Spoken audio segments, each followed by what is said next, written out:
गांव में एक चुड़ैल का साया था।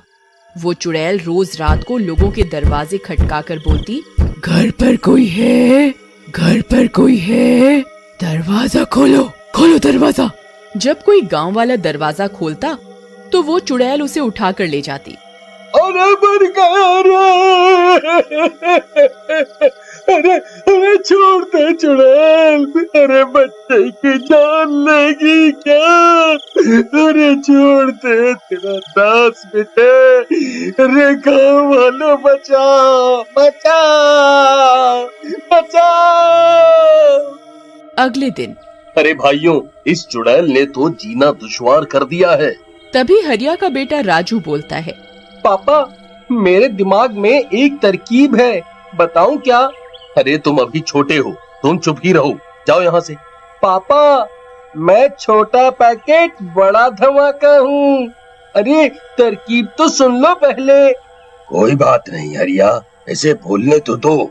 अंकल, क्यों न हम अपने घर के बाहर शीशा लगा दें, चुड़ैल अपनी शक्ल उसमें देखकर डर जाएगी और भाग जाएगी। ये क्या झंडू तरकीब है, मैं नहीं मानता इसे। तभी पास खड़ी हरिया की पत्नी कविता कहती है, अजी, इसकी तरकीब इतनी भी बुरी नहीं, एक बार ऐसा करके देखते हैं। तुम चुप करो, जाओ जाकर घर का काम करो। नहीं नहीं, ठीक है, हम ये भी करके देखते हैं। फिर सब गांव वाले अपने अपने घरों के बाहर दरवाजों पे शीशा लगा देते हैं और आधी रात होते ही चुड़ैल आती है और शीशे में देखकर बोलती है, अरे ये क्या, तुम कौन हो? ये मेरा इलाका है, तुम जाओ यहाँ से। लेकिन शीशे में उसी की शक्ल होती है और वो भी वैसी ही हिलती है जैसे चुड़ैल। ये देखकर चुड़ैल डर जाती है। लगता है गांव वालों ने इसे मुझसे बचने के लिए यहाँ बुलाया है। चलो और किसी के घर का दरवाजा खटखटाती हूँ। फिर चुड़ैल हरिया के घर जाती है। हरिया के घर शीशा नहीं लगा होता। यहाँ वो चुड़ैल नहीं है, इसी का दरवाजा खटखटाती हूँ। घर पर कोई है? अरे इतनी मीठी आवाज है, जरूर कोई झक्कास औरत होगी। इस कविता से तो मैं दुखी हो गया। चलो थोड़ी मटर गश्ती ही कर दूं। हाँ, मैं हूं ना घर पर, मेरी रानी, अभी आया जाने मन। ये सोचकर शराब के नशे में धुत हरिया दरवाजा खोलने जाता है। तभी कविता और राजू आ जाते हैं और उसे रोक लेते हैं। अरे अरे छोड़ कलमुही, मेरी रानी आई है बाहर। अरे पापा जी, रानी नहीं, डायन आई है बाहर। मम्मी, पकड़ के रखना इनको। लेकिन कविता और राजू हरिया को पकड़ लेते हैं और उसे जाने नहीं देते। लगता है इस घर में कोई नहीं है, आज तो भूखा ही रहना पड़ेगा लगता है, लेकिन मैं कल आऊंगी, कल फिर आऊंगी। फिर चुड़ैल वहाँ से चली जाती है। तभी हरिया कविता को लात मारकर गिरा देता है। छोड़ मुझे, मेरी रानी आई थी, तूने मुझे जाने नहीं दिया, मैं तुझे जिंदा नहीं छोड़ूंगा। फिर वो नशे में कविता को बहुत मारता पीटता है। राजू ये सब देखकर बहुत डर जाता है, उसे बहुत बुरा लगता है। अगले दिन, मम्मी, तुम ठीक तो हो ना? हाँ बेटा, मैं बिल्कुल ठीक हूँ, तुम मेरी चिंता मत करो। मम्मी, मुझे पापा अच्छे नहीं लगते, आपको कितना सताते हैं। नहीं बेटा, ऐसा नहीं कहते, वो तुम्हारे पापा हैं, जाओ तुम जाकर खेलो। कविता उठकर दरवाजे पर शीशा लगा देती है और रात में शीशा लगा होने के कारण चुड़ैल किसी के घर पर जाकर शिकार नहीं कर पाती। इस गांव में इतनी चुड़ैल कहाँ से आ गई? मैं इतने दिनों से भूखी हूँ, ये भूख बर्दाश्त नहीं हो रही। इन गांव वालों ने अपने घरों के बाहर एक एक चुड़ैल खड़ी कर दी है, पर कब तक बचोगे? मैं कल फिर आऊंगी, मैं फिर आऊंगी। फिर अगली सुबह गांव वाले जमा होते हैं। अरे भाइयों, ये राजू ने बड़ा अच्छा सुझाव दिया, बचा लिया हम सबको, शाबाश बेटा। थैंक यू अंकल, बोला था ना, छोटा पैकेट बड़ा धमाका। हाँ हाँ ठीक है, चलो घर जाकर पढ़ो, जाओ यहाँ से। राजू को बुरा लगता है और वो घर चला जाता है। उधर चुड़ैल, मैं इस गुफा में बैठे बैठे ही ना मर जाऊं, किसको खाऊं? फिर रात हो जाती है। भूख के मारे वो गुफा से बाहर जाती है और गांव की तरफ चल देती है। तभी राजू अपने कुत्ते को घर के बाहर घुमाते हुए घर से थोड़ा दूर आ जाता है। टॉमी, चलो घर चलो, रात हो गई है, चुड़ैल किसी भी वक्त आने ही वाली है। तभी टॉमी यहाँ वहाँ भागता हुआ गुम जाता है। राजू उसे ढूंढता है। तभी चुड़ैल की नजर टॉमी पर पड़ती है।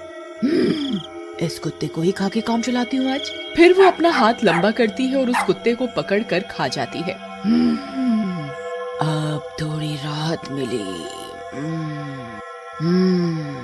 राजू ये सब देख लेता है और रोता हुआ घर भाग जाता है। जाकर कविता को सब बताता है। कविता ये सब सुनकर बहुत डर जाती है। तभी हरिया भी घर आ जाता है। ए कलमुही, पानी लेकर आ। तुझसे इतना भी नहीं होता कि मर्द घर आया है तो एक गिलास पानी ले आऊं। जी लाती हूँ। एक तो इतनी गर्मी है, तुझसे शादी करके तो मेरे भाग ही फूट गए। सोचा था कि तेरा बाप पैसे वाला है, बढ़िया दान दहेज देगा, लेकिन नहीं, इतनी गर्मी है, एक तो एसी ही लगवा देता तेरा बाप तो क्या बिगड़ जाता। ऊपर से ये गर्म पानी लाई है। चल चल यहाँ से, काम की ना काज की, दुश्मन अनाज की। कविता कुछ नहीं कहती, मगर राजू को अपने पापा का अपनी माँ के साथ ये बर्ताव अच्छा नहीं लगता। फिर रात में सबके सो जाने पर वो जाता है और घर के दरवाजे से शीशा हटा देता है और फिर रोज की तरह चुड़ैल आती है। अरे, इस घर के दरवाजे पे चुड़ैल नहीं है? मजा आ गया। घर पर कोई है? घर पर कोई है?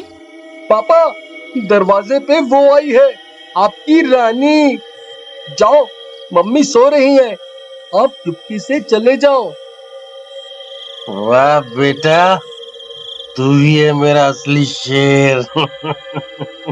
वाह वाह वाह, जिए मेरे लाल, आया मेरी रानी, तुमने पुकारा और हम चले आए।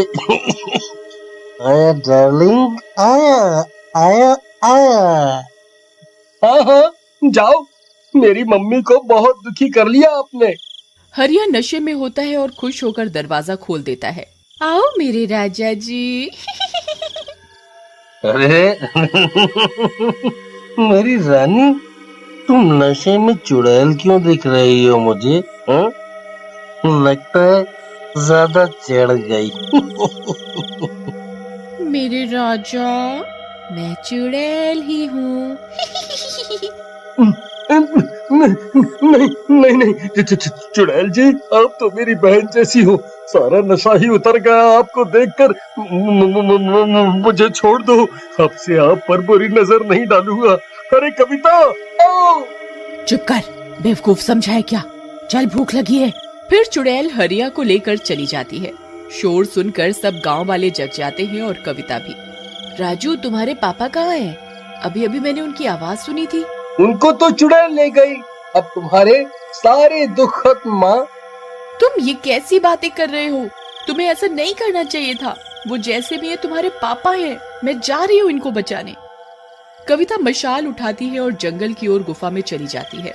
सभी गांव वाले भी पीछे जाते हैं। कविता जंगल पहुंच जाती है। चुड़ैल जी, छोड़ दो मेरे पति को, तुम मुझे खा लो, इनको छोड़ दो। नहीं माँ, चुड़ैल आंटी, मेरी माँ को नहीं, मुझे खा लो। नहीं कविता, तुम जाओ यहाँ से, जाओ तुम। अरे, तुम पति पत्नी का ड्रामा तो खत्म ही नहीं हो रहा। लैला मजनू मेरे पेट में जाकर बन जाना। ऐसा बोलकर चुड़ैल कविता को गले से पकड़कर हवा में उठा लेती है। ये देखकर राजू जमीन पर लौटता हुआ जाता है और पीछे से चुड़ैल के बालों में आग लगा देता है। चुड़ैल जलने लगती है। अरे नहीं छोटे से लड़के, ये तूने क्या किया? और फिर चुड़ैल जलकर राख हो जाती है।